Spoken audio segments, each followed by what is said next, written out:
भीड़ भाड़ से अलग होकर जब भी कोई इंसान अपने साथ अकेले में समय बिताता है, तभी उसके दिमाग में नाना प्रकार की चिंताएं जन्म लेने लगती है।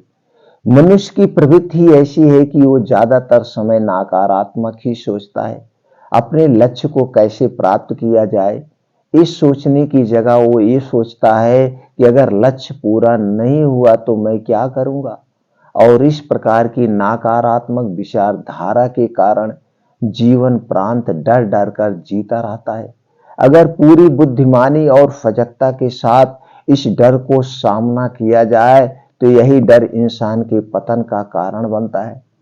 ऐसा मनुष्य जो खुद पर संजय करता है, खुद पर संदेह करता है, भला वह कैसे सफल हो सकता है।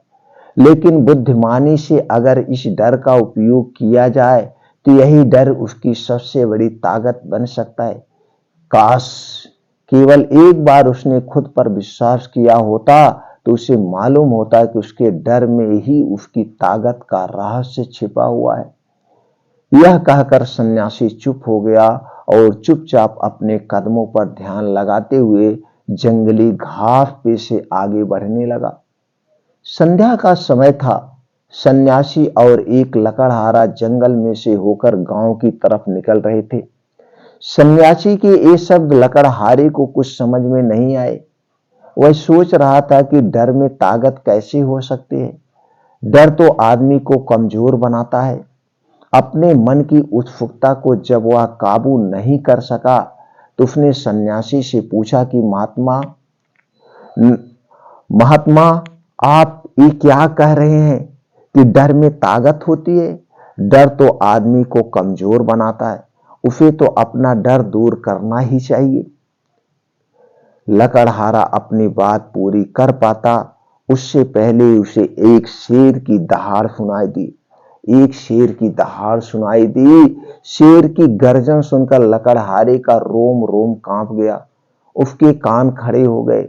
जंगल से आती एक एक आहट उसे साफ सुनाई दे रही थी। उसके कदम वहीं पर जम गए थे। वो भी नहीं हिल भी नहीं पा रहा था। उसे पता था कि थोड़ी सी हरकत उसकी जान जोखिम में डाल सकती है। उसका दिल तो तेजी के साथ धड़क रहा था, लेकिन फिर भी वह अपनी सांसों पर काबू पाने का प्रयास कर रहा था। कुछ देर बाद जब खतरा टल गया तब सन्यासी ने कहना शुरू किया। सन्यासी ने कहा कि अभी जब तुम डरे हुए थे तो तुम्हारे शरीर का रोम रोम जाग गया था। जंगल से आ रही छोटी सी छोटी आहट पर भी तुम्हारा ध्यान लगा हुआ था। तो इस प्रकार अपने मन के डर के कारण तुम होश में आ गए। तुम पूरा ध्यान लगा पाए।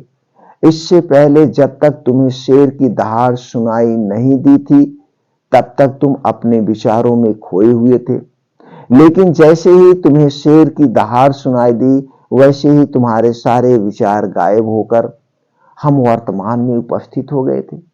यदि तुम्हें अभी शेर से बचकर भागना होता या फिर उससे लड़ना होता तो तुम्हारे अपने शरीर की वो क्षमता देखने को मिलती जो आज तक जीवन में तुमने खुद भी महसूस नहीं की होगी। जब कोई कुत्ता तुम्हारे पीछे दौड़ता है उस समय तुम्हारी जो रफ्तार होती है वो तुम्हारी आम जिंदगी से कहीं ज्यादा होती है। साधारण जीवन में तुम इतने तेज नहीं दौड़ पाओगे जितना कि एक कुत्ते के सामने दौड़ पाओगे। ये ताकत या कहें कि हमारे शरीर की क्षमता अभी देखने को मिलती है। जब हमारा मन डर में होता है, किसी डरावनी परिस्थिति में हमारा मस्तिष्क और हमारा शरीर अपनी उच्चतम श्रेष्ठी में काम करता है, उच्चतम श्रेणी में काम करता है। जो काम तुम आम जिंदगी में नहीं कर पाते वो तुम्हें डरा कर कराया जा सकता है। जहां पर भी तुम्हें डर का एहसास होता है वहीं पर तुम्हारी इंद्रियां पूर्ण रूप से सक्रिय हो जाती हैं। तुम्हारे कानों की सुनने की क्षमता तेज हो जाती है। दृष्टि एक टक हो जाती है, पूरी सजग हो जाती है, सक्रियता बढ़ जाती है। और जैसे जैसे वो डर खत्म होता है वैसे वैसे तुम सुस्त अवस्था में चले जाते हो। तुम सो जाते हो और तुम्हारी इंद्रियां फिर से आराम की स्थिति में चली जाती हैं। सन्यासी ने लकड़हारे से कहना जारी रखा कि परीक्षा से एक दिन पहले जो याद करने की तुम्हारी गति होती है, उस साधारण याद करने की क्षमता से कहीं तेज होती है।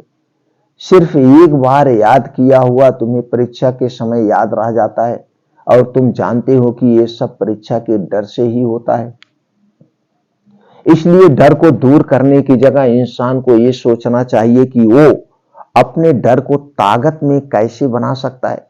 जिस प्रकार सुख और दुख, प्रकाश और अंधेरा एक ही सिक्के के दो पहलू होते हैं, उसी प्रकार डर और ताकत भी एक ही सिक्के के दो पहलू होते हैं। जिस प्रकार रोशनी के बिना अंधेरा पूर्ण नहीं होता, सुख के बिना दुख पूर्ण नहीं होता, उसी प्रकार डर के बिना ताकत का भी कोई महत्व नहीं है। लकड़हारा सन्यासी के ज्ञान से बहुत प्रभावित हुआ, उनके चरणों में नतमस्तक हो गया और उनसे पूछा कि महात्मा, अंधेरे को तो दूर दिया जलाकर रोशनी से भरा जा सकता है, लेकिन अपने डर को ताकत में कैसे बदलें, इसके लिए कोई उपाय बताएं। इस पर सन्यासी ने कहा कि डर दो प्रकार के होते हैं, सबसे पहला मानसिक डर और दूसरा शारीरिक डर। सन्यासी ने लकड़हारे को समझाते हुए कहना शुरू किया, मान लो तुम्हें जंगल से होकर गुजरना है और अचानक तुम पाते हो कि तुम्हारे मन में शेर का ख्याल आ गया। अभी तक प्रत्यक्ष रूप में शेर तुम्हारे सामने नहीं आया है, न ही उसकी दहाड़ सुनाई दी है, मतलब दूर दूर तक कोई अंदेशा नहीं है कि जंगल में शेर मौजूद है, लेकिन शेर का ख्याल आने से तुम्हारे मन में एक डर पनप गया है। अब तुम्हारे अंदर उठने वाला एक एक कदम उसी डर से अभिभूत होगा। हर समय तुम्हारे मन में यही ख्याल चलेगा कि कहीं शेर ना आ जाए। इस शेर वर्तमान में तुम्हारे सामने नहीं है, यह तुम्हारी बहुविषय की कल्पना है। इस प्रकार जो मनुष्य अतीत और भविष्य की चिंताओं में डूबा रहता है, वो मानसिक डर का शिकार हो चला जाता है। इसी विडंबना के कारण वो अपने जीवन में जीतने भी निर्णय लेता है, वो सारे मानसिक डर से ग्रसित होते हैं। इसलिए ज्यादातर मनुष्य पूर्ण रूप से अपने निर्णय पर भरोसा नहीं कर पाते, और यही निर्णय या फिर फैसले को आधे मन से लिए जाते हैं, मनुष्य के कार्य को पूरा नहीं होने देते हैं। लेकिन ये भी सत्य है कि मानसिक डर के कारण ही इंसान अपनी तैयारी पूरी करता है। अगर तुम्हारे मन में शेर का ख्याल नहीं आएगा तो तुम शेर से सुरक्षा के लिए कोई भी कदम नहीं उठाओगे, लेकिन अगर तुम्हें शेर का ख्याल आ गया तो तुम उससे सुरक्षा के लिए कोई ना कोई तरीका जरूर अपनाओगे। तो इसलिए मानसिक डर बेकार नहीं होता है, वो आपकी सुरक्षा को और ज्यादा मजबूत भी करता है। लेकिन समस्या तब शुरू होती है जब आप चाहकर भी कुछ नहीं कर सकते, लेकिन उसके बावजूद आप मानसिक डर झेल रहे होते हो। उदाहरण के लिए कुछ मनुष्य हमेशा ये सोचते रहते हैं कि उन्हें कोई बीमारी ना हो जाए, कहीं उनके साथ कोई दुर्घटना ना घट जाए, कहीं उनके साथ कोई धोखा ना कर दे। लेकिन इन सब घटनाओं पर उनका कोई जोर नहीं होता है, ये उनके हाथ में नहीं होता है। अगर दुर्घटना होनी होगी तो होगी ही, अगर कोई बीमारी होनी होगी तो होगी ही। अच्छा खान पान और अच्छी दिनचर्या का पालन करने के बाद भी अगर कोई मनुष्य बीमार हो जाता है तो ये उसके नियंत्रण के परे की बात है। अपनी तरफ से उसने पूरी कोशिश की और यही उसका कर्तव्य था, उसमें कोई कुछ क्या कर सकता है।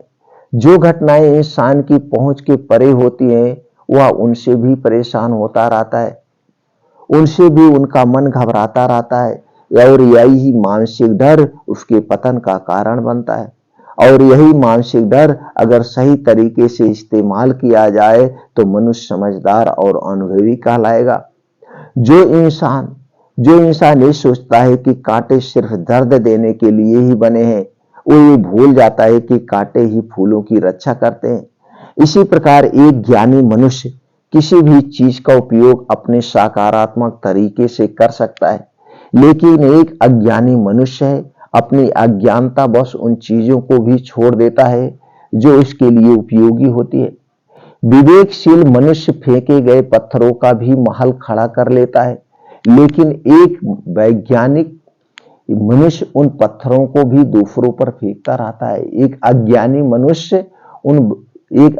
मनुष्य उन पत्थरों को दूसरों पर भी फेंकता रहता है। अगर किसी मनुष्य को अपने मानसिक डर को ताकत में बदलना है तो उसके कुछ नियम है, कुछ उपाय है। सबसे पहला उपाय अपने विचारों का निरीक्षण। अगर हम अपने जीवन में अपने विचारों का निरीक्षण करेंगे तो हम पाएंगे कि ज्यादातर विचार हमारे काल्पनिक होते हैं, और इसीलिए जो डर उन विचारों के कारण पनपता है वो भी काल्पनिक होता है। ज्यादा सोचने वाले लोगों को जब सोचने के लिए कुछ नहीं मिलता तो वह निरर्थक बातों के बारे में सोचने लगते हैं, और वो बेकार के विचार उसे तो परेशान करते ही हैं, साथ के साथ उसके परिजनों को, उसके सगे संबंधियों को भी परेशान करते हैं। इसलिए ज्यादा सोचने वाले लोगों को यह समझना चाहिए कि मन में उठ रहे तमाम विचारों में से काम के विचार कौन से हैं और बेकार के विचार कौन से हैं। जो निरर्थक विचार हों उन्हें दूर करते जाओ, और जो सार्थक विचार हों उनको गहराई से सोचना शुरू करो। तभी तुम्हारी समस्याओं के, तुम्हारी उलझनों के उपाय निकलेंगे। मानसिक डर को दूर करने का दूसरा उपाय है उसका सामना करना।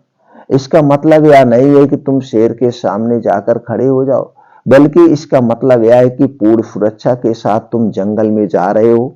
यदि जंगल में जाना बहुत आवश्यक है तो तुम शेर के डर से अपने घर पर नहीं बैठ सकते हो।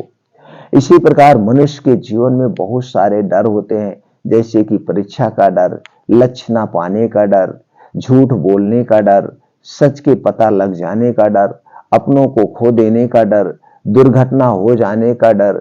लेकिन जैसे जैसे समय के साथ इन डरों का सामना किया जाता है वैसे वैसे डर जीवन से दूर होते चले जाते हैं। अगर तुम इनसे बचने का प्रयास करते हो तो ये जीवन भर तुम्हें सताते रहेंगे। ये सभी दूर हो सकते हैं जब तुम इनका सामना करो। तुम लोगों को तो दूसरों के सामने खुलकर बात करने में भी डर लगता है। ऐसे लोगों को अनजान लोगों से बात करनी चाहिए।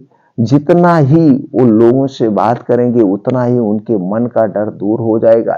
मानसिक डर को ताकत में बदलने का तीसरा उपाय अपने डर को स्वीकार करना। बहुत से लोग अपने जीवन में अपने डर को स्वीकार ही नहीं कर पाते हैं। अगर आप उनसे पूछोगे कि उन्हें किस चीज से डर लगता है तो वह साफ इनकार कर देंगे कि उन्हें किसी चीज से कोई डर नहीं लगता है। लेकिन दूसरों की नजरों में ऊंचा उठने के लिए ये झूठ उन्हें बहुत महंगा पड़ता है। अगर वो अपने डर को स्वीकार करना नहीं सीखेंगे तो जीवन प्रयत्न उस डर से मुक्त नहीं हो पाएंगे। इसलिए समझदारी इसी में है कि अपने डर को स्वीकार कर लिया जाए। अगर आपको किसी चीज से डर लगता है तो किसी से शर्म ना की जाए या झिझक ना की जाए। झिझकने की जरूरत ही नहीं पड़ती है। हर मनुष्य को, हर इंसान को किसी ना किसी चीज से डर लगता ही है, और आप पाएंगे कि जैसे ही आप अपने डर को स्वीकार करते हैं वैसे ही आपका डर खत्म होना शुरू हो जाता है। और जितना ही आप अपने डर को छुपाने की कोशिश करेंगे आपका डर उतना ही मजबूत होता चला जाता है। ये सारे तरीके तुम्हारे मानसिक डर को दूर कर सकते हैं। लेकिन शारीरिक डर को दूर करने के लिए तुम्हें दूसरे तरीके अपनाने होंगे। सबसे पहले ये समझो कि शारीरिक डर कौन सा होता है। मान लो तुम किसी जंगल में गुजर रहे हो और अचानक तुम्हारे सामने शेर आ जाता है, तो तुमने सबसे पहले नहीं सोचा था कि शेर तुम्हारे सामने आ सकता है। लेकिन जब वो तुम्हारे सामने आता है तो तुम्हारी सारी शारीरिक गतिविधि या शिथिल हो जाती है या तुम्हारी सांसें अटक सी जाती है, मस्तिष्क का काम करना बंद कर देता है और तुम्हारा दिल तेजी के साथ धड़कने लगता है। तो इसलिए जब बिन सोची बात हमारे साथ घटित होती है तो हमारा शरीर उस डर को महसूस कर पाता है, और वही सारी रिस्क डर कहलाता है। ऐसे समय में शारीरिक डर को दूर करने के कुछ उपाय हैं, जो कुछ तरीके हैं। सबसे पहला उपाय तो यही है कि आपको अपने ऊपर संयम रखें। जब किसी मनुष्य के साथ बिन सोची बातें घटती है तो सबसे पहले उसका संयम टूट जाता है, और संयम टूटने के साथ उसका मस्तिष्क काम करना बंद कर देता है। और इसी वजह से सोचने और समझने की प्रक्रिया भी रुक जाती है, क्योंकि हमारा शरीर उसी प्रकार कार्य करेगा। इस प्रकार हमारा मस्तिष्क उसे निर्देश देगा। अगर मस्तिष्क की सोचने समझने की शक्ति खत्म हो गई हो तो हमारा शरीर भी शिथिल हो जाता है। तो इसलिए अगर कठिन समय में मनुष्य अपने ऊपर संयम रखता है तो उसका मस्तिष्क सही तरीके से काम करता है और वो सही निर्णय लेकर उस परिस्थिति से तत्काल बाहर आ सकता है। यहाँ पर दूसरा उपाय समझने का यह है कि जीवन में कुछ भी घटित हो सकता है। जीवन बड़ा चमत्कारी होता है, वो हमारी सोच के अनुरूप नहीं चलता है, बल्कि उसमें कुछ भी हो सकता है और यही जीवन की खूबसूरती होती है। अगर आपको आज ही पता चल जाए कि आने वाले 10 साल तक आप क्या कर पाएंगे तो आपके जीवन से रुचि खत्म हो जाएगी। लेकिन अगर जीवन एक रहस्यमय किताब की तरह बना रहेगा तो आप अपने जीवन से कभी नहीं थकेंगे। आपका जीवन आपको आश्चर्यचकित करता रहेगा। इसीलिए यह समझो कि जीवन में कुछ भी घटित हो सकता है, तुम्हारी सोच से परे भी घटित हो सकता है। इसलिए कुछ अनुमान मत लगाना। किसी सोच को लेकर सन्यासी ने अपनी बात खत्म करते हुए कहा कि इन तरीकों से तुम अपने मानसिक और शारीरिक डर को दूर कर सकते हो और आनंद से भरा जीवन जी सकते हो। तो दोस्तों, कैसी लगी ये कहानी आपको कमेंट सेक्शन में हमें जरूर बताइएगा। और मित्रों, ये कहानी ज्यादा से ज्यादा लोगों तक शेयर करिएगा। सब लोग इस कहानी के माध्यम से अपने डर को दूर करें और अपने जीवन को सफल बनाएं। फिर मिलते हैं मित्रों अगले वीडियो में नई कहानी, नई आयुर्वेदिक जानकारी के साथ।